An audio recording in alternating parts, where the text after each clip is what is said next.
Assalamualaikum warahmatullahi wabarakatuh. Om Swastiastu, Namo Buddhaya, salam kebajikan. Perkenalkan, nama saya Wafik Azizah. Saya dari Prodi Pendidikan Ekonomi semester 1. Sebelumnya yang terhormat, Dr. Rita Aryani MM selaku dosen pengampu dasar-dasar pendidikan.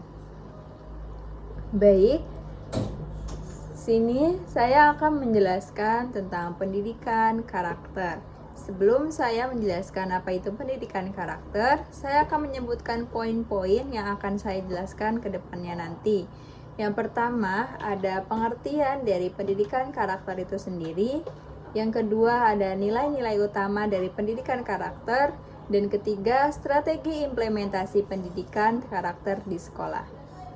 Pendidikan karakter itu sendiri adalah pendidikan karakter suatu proses pembelajaran yang bertujuan untuk membentuk dan mengembangkan sifat-sifat baik, nilai-nilai moral, dan sikap positif pada individu, sehingga mereka dapat menjadi pribadi yang berbudi pekerti luhur, bertanggung jawab, dan mampu berinteraksi dengan baik di masyarakat. Pendidikan karakter tidak hanya menekankan pada penguasaan pengetahuan akademik, tetapi juga pada pembentukan kepribadian yang mencakup aspek moral, sosial, emosional, dan spiritual. Tujuan pendidikan karakter itu sendiri adalah untuk menciptakan individu yang tidak hanya cerdas dalam bidang intelektual, tetapi juga memiliki kualitas dan kepribadian yang baik, yang akan memengaruhi tindakan dan perilaku mereka dalam kehidupan sehari-hari. Poin yang kedua yang akan saya bahas adalah nilai-nilai utama dalam pendidikan karakter. Yang pertama itu ada kejujuran, di mana siswa mampu untuk berkata jujur tanpa ada niat untuk menipu. Yang kedua itu ada tanggung jawab, menerima dan menyelesaikan kewajiban dan tugas dengan sepenuh hati. Yang ketiga ada rasa empati, kemampuan untuk memahami dan merasakan perasaan orang lain. Yang keempat ada disiplin, kemampuan untuk mengatur diri, mengikuti aturan, dan mencapai tujuan dengan konsisten. Yang kelima ada rasa hormat, menghargai orang lain tanpa membedakan latar belakang pandangan atau posisi mereka. Yang keenam ada keadilan, bertindak dengan cara yang adil dan tidak memihak, serta memperlakukan setiap orang dengan setara. Yang ketujuh, kerjasama, kemampuan untuk bekerja sama dengan orang lain dalam mencapai tujuan bersama. Dan yang terakhir adalah kepedulian sosial, berperan aktif dalam kegiatan sosial yang dapat membantu orang lain dan juga masyarakat. Pendidikan karakter dapat dilakukan melalui berbagai media dan aktivitas, baik di sekolah, keluarga, maupun masyarakat. Hal ini mencakup pendidikan formal di sekolah melalui mata pelajaran dan ekstrakurikuler, beserta pendidikan non formal melalui kegiatan sosial, pengasuhan keluarga, dan interaksi sosial lainnya. Melalui pendidikan karakter, diharapkan individu dapat memahami dan menginternalisasi nilai-nilai moral, sehingga mampu menjadi pribadi yang tidak hanya cerdas dalam ilmu pengetahuan, tetapi juga bijaksana dalam bertindak dan berinteraksi dengan orang lain. Nah, yang poin yang ketiga yaitu strategi implementasi pendidikan karakter di sekolah. Pertama itu pembiasaan nilai-nilai karakter sehari-hari. Pembiasaan perilaku positif di sekolah adalah cara yang efektif untuk menanamkan nilai-nilai karakter. Ini mencakup perilaku sehari-hari yang dilakukan di lingkungan sekolah, baik di kelas maupun di luar kelas. Strateginya pertama, melakukan kegiatan rutin seperti salam pagi, memberi hormat, dan mengucapkan terima kasih di kelas. Yang kedua, mengadakan upacara bendera dan kegiatan sosial yang mempromosikan nilai-nilai seperti disiplin, rasa hormat, dan kerjasama.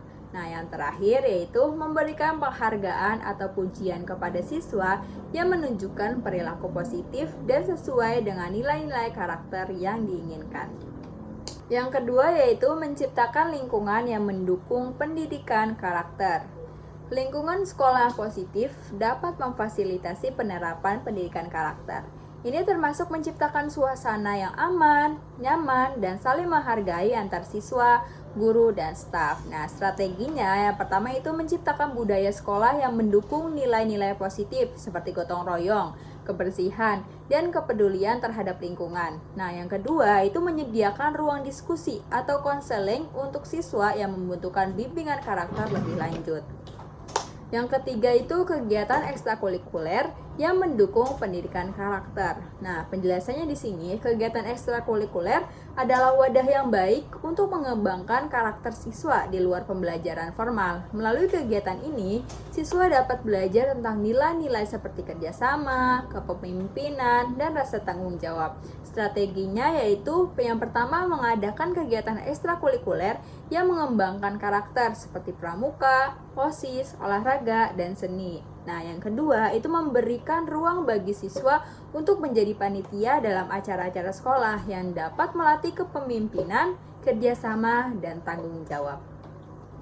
Nah, yang terakhir itu adalah kesimpulan. Jadi kesimpulan yang sudah saya bahas di awal itu tentang pendidikan karakter adalah bahwa pendidikan karakter merupakan upaya untuk membentuk individu dengan nilai-nilai moral yang baik, sikap positif, dan perilaku yang mencerminkan kepribadian yang luhur. Tujuan tidak hanya cerdas secara intelektual, tetapi juga bijaksana dalam bertindak dan berinteraksi dengan orang lain. Pendidikan karakter melibatkan berbagai aspek seperti kejujuran, tanggung jawab, rasa hormat, keadilan, empati, disiplin, dan kerjasama. Proses ini harus dilakukan secara terintegrasi dalam kurikulum, kegiatan sekolah, serta dalam kehidupan sehari-hari. Dengan keteladanan dari guru, orang tua, dan masyarakat, selain itu penting juga menciptakan lingkungan yang mendukung melalui pembiasaan, pelatihan, dan evaluasi berkelanjutan. Dengan demikian, pendidikan karakter berperan penting dalam menciptakan individu yang tidak hanya unggul dalam bidang akademis, tetapi juga memiliki kepribadian yang kuat, mampu berkontribusi positif dalam masyarakat, dan menjalankan kehidupan yang penuh integritas. Mungkin hanya itu materi yang dapat saya sampaikan, kurang lebihnya mohon maaf. Wassalamualaikum warahmatullahi wabarakatuh.